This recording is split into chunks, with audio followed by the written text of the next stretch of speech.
Guys, medyo nakakalungkot po itong impormasyon ng ating kaibigan mula nang ipinapaabot po natin, no, patungkol po sa impeachment ni VP Sara Duterte. Nagpapatuloy po talaga.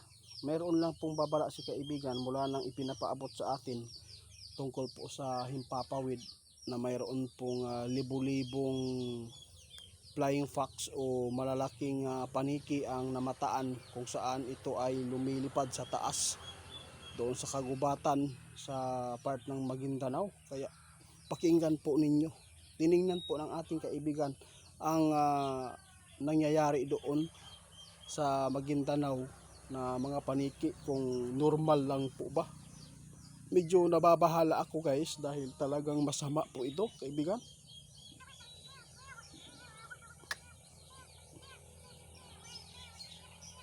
Diyos ko. Guys, maghanda tayo, mag-ingat. Itong ipinapahiwatig sa kalangitan, ito ay masama dahil sa kaguluhan ang mga idol, paniki, hindi yan maganda na mga ibon yan, hindi yan maganda kasi sa gabi po yan na naglatagaw, no?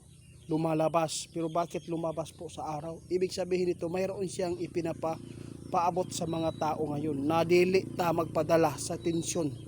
Kay kining sign ani mga idol, dili ni maayo, maot ni nga tilimadon. Yun po.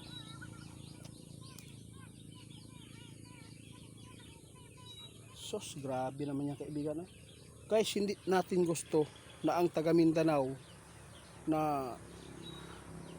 mapahamak, lalo na sa sobrang nasasaktan na sa ginawa ng mga taong to sa mga Duterte. Hindi natin gusto na ito po ang kahahantungan, magpatayan mga idol.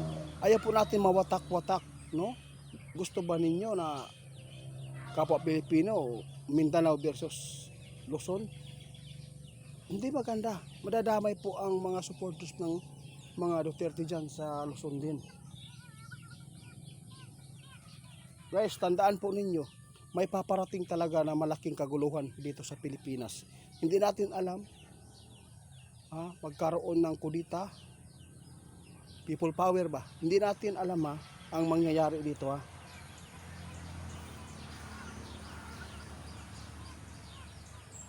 Tandaan po natin, si Bato de la Rosa, sobrang masakit po isipin na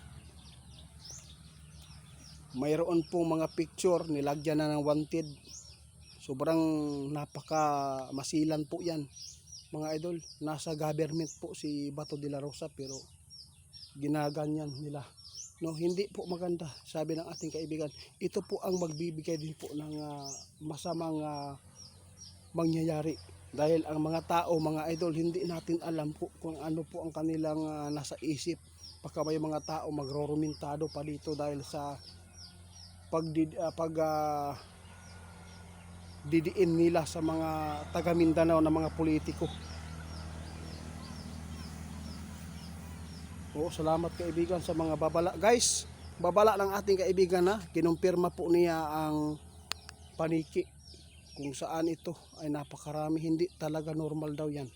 Mayroon pong nakaabang, may paparating na kaguluhan dito sa bansa natin. Tandaan ninyo yan mga idol, mangyayari po talaga yan. May kaguluhan na pinakamalaki na hindi talaga mapipigilan. Maraming buhay po ang posible pa ditong mawala mga idol. Paki-report ni Ghost Hunter 88 Fans 2.0. Dalawa po ang kanyang Facebook page, Ghost Hunter 88 Fans, Ghost Hunter 88 Fans 2.0. Salamat ninyo mga idol.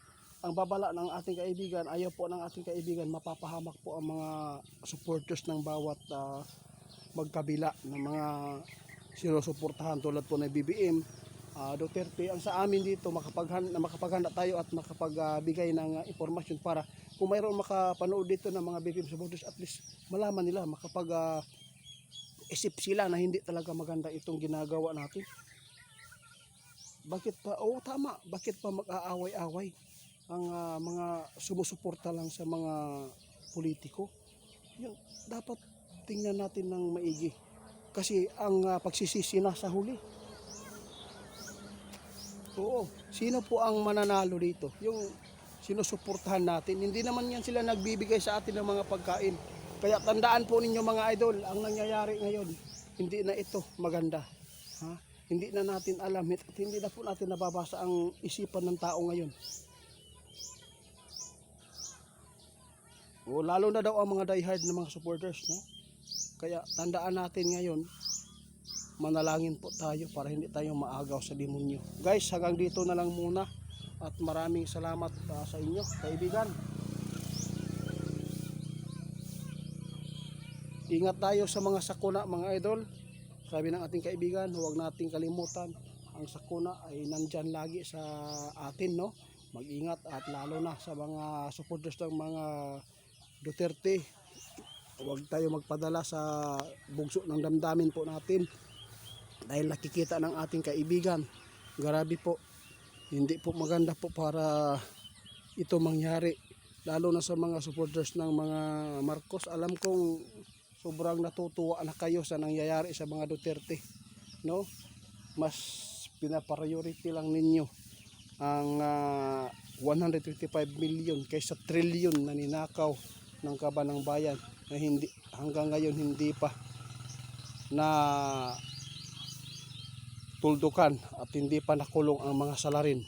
Kaya wala talagang magandang mabuting mangyayari dito kung ito man po ay sinusuportahan po natin ang mga tao na talagang nakikita at napakaraming mga witness ang magpahayag kung talagang kung sino ang pinakamalaking mga issue dito sa nakawan dito sa ating bansa.